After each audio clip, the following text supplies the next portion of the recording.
when we first chatted about getting you on the show, you mentioned that it took a whopping 3 years to get push notifications on the roadmap at Calm, Mhm. and you mentioned 4 years for ML recommendations. What were your initial approaches that didn't work, and how did you kind of like tweak that strategy? Any amusing stories that kind of come to mind about the resistance you encountered along the way? Yeah. So the push one was an interesting one because we needed a screen on the subscription app where somebody could just go in and turn it on or off inside of the Right. app. I think that was like a requirement from Apple that was Yeah. newer, right? That had rolled out that they just required it. I got to think about that, like what happened for a second here. I'm just wondering because like I've seen this I've experienced this before too. Like, in what world do people think that push doesn't work or like is not for like a B2C app? Yeah. Like like I'm gonna try not to like name names here, but I started working for this company and they said like, oh, we don't need like an app. Like it was a consumer company, like we don't need an app.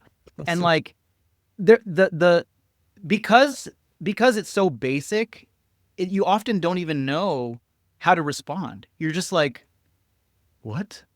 Yeah. You know, I don't know if that was the experience for you, but like in my mind, it's so difficult for me to like grasp how business people can say no, we're not going to do push. It's not important. It could be coming from just preconceived prejudices, I think, Mm. against certain channels, right? Because before I started getting into email and push, before that, when I was working on the web stuff, I hated email. I thought it was like the scammiest thing, right? Everybody calls email spam, right? And it's like nobody wants to deal with it. But then once I got into it and we started sending a lot, and then you can see the business outcomes like of doing those things. It makes money, it makes engagement, it drives everything. So if somebody like, I think I don't want to put like thoughts into whatever the people who were running the products were before were. It wasn't just it was something that they just didn't want to do. They Mm. probably had something they were just, maybe they use too many like slot machine apps and you get the push notification like every 5 seconds. They don't like that, right? So they're like, oh, we don't want Calm or our app to be that, Yeah. right? But then it's the approach, right? So you have to come at it like at least give us an option to be able to do it. And then eventually we had some new leadership come in because people rolled out, and then it was the easiest thing because he like Mhm. the new chief product officer had come from a background where they used push successfully at his company, and it was like I presented him a little thing of like, hey, I need these 3 buttons on this screen. And he said, "Yeah, okay, yeah, obviously we need that." Like, and then they built it like 6 weeks later. It was not like a large lift, but it's really just that was kind of the thing where I realized like, okay, now we have to actually understand like who you're talking to in the organization, like the product person or the sales person or the engineer person. As a salesperson, I'm the lifecycle person selling an idea to the product manager or to the engineer that's solving something that's affecting them, right, or something that they're like predisposed to want to buy. Right. So push notifications, like they didn't want it. So like, and I was going up against it and like trying to start small and say, with the assumption like, okay, if I send 100,000 pushes, I'm going to get a 10% rate, like re-engagement rate, which was definitely not the case. Right. It's like, Mm. I don't know. I forgot the numbers, but maybe 10% is around, like maybe like 100%, right? Something like insane where you can't say no. Like if he's so good that they can't ignore you. Right. It was not good enough for them to not ignore. Like they Mm. were just like ignore because it was maybe the audience is too small, the engagement lift was too minor at that level, right? But then once you compound it over like a course of a year, then then you're seeing real results. But that it's just like it was hard to prove as a one-off, also, right? Mm. I think that was the other problem. It's like I think for email and push, it's something you just have to do it and do it and do it, and then eventually it's like it turns into this large thing, which Yeah. is like SEO too. When I had to do that at a couple past companies, and they didn't have like push set up as a channel either, the approach that we took was like kind of competitive benchmarking. Like, look at these four competitors that we have. We signed up for all four of their apps. All four of them are setting push notifications. We are the only one in this bucket of five tools doing the same thing that doesn't send push notifications. Like, that to me, like, even though we were able to show like industry benchmarks and these are projections about engagement rates and this is how it's going to ladder up to other KPIs, like just being able to say like these other 3 or 4 competitors were doing it, like the CPO was just like, shit, we got to do it. Like, what were some of the initial conversations that you have that you got pushback on? And like, what did you learn from this? Like, if you were to go to another company or if you were to like turn that off and you had to like make the push for getting it to come back again, like how would you go about this differently?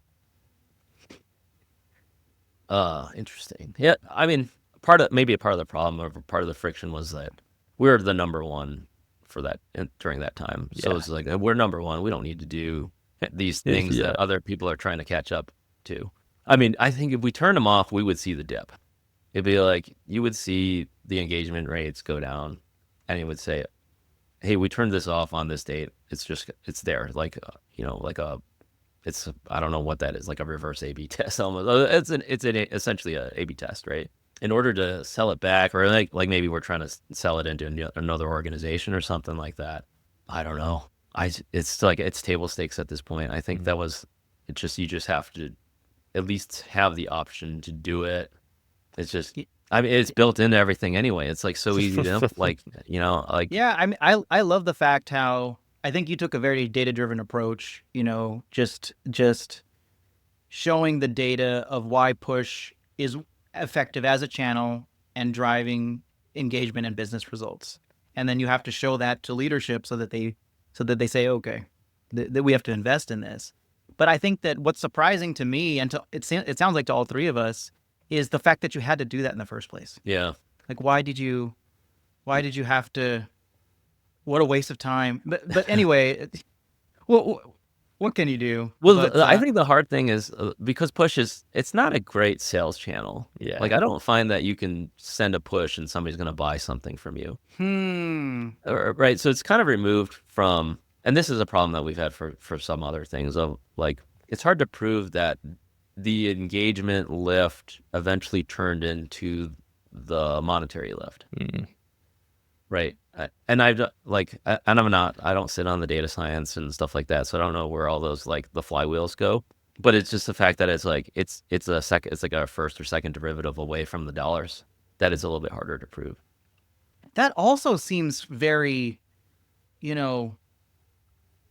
that also seems like a very standard, a default part of B2C mobile app marketing, which is doing things to increase engagement to therefore increase revenue in the future. So I find it even strange too that and maybe I have it wrong. I haven't done like mobile app marketing is not part of my portfolio. So but it just seems to me very logical that if you have an app on a very competitive app marketplace, that you would want to do things to increase engagement. But maybe it's not as black and white as that, and like you really need to go through these business discussions and do the evaluation. Maybe. Yeah.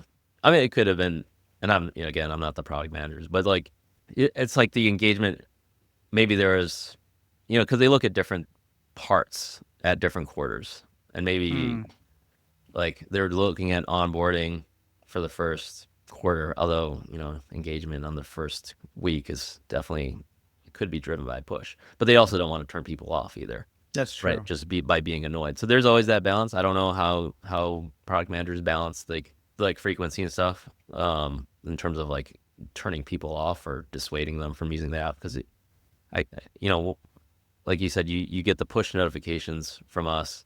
A lot of people don't want to receive a push notification 1 to 2 times a day. Like, I don't. Yeah. Yeah. That's why Apple requires that home Yeah. screen to be able to opt in and out of them.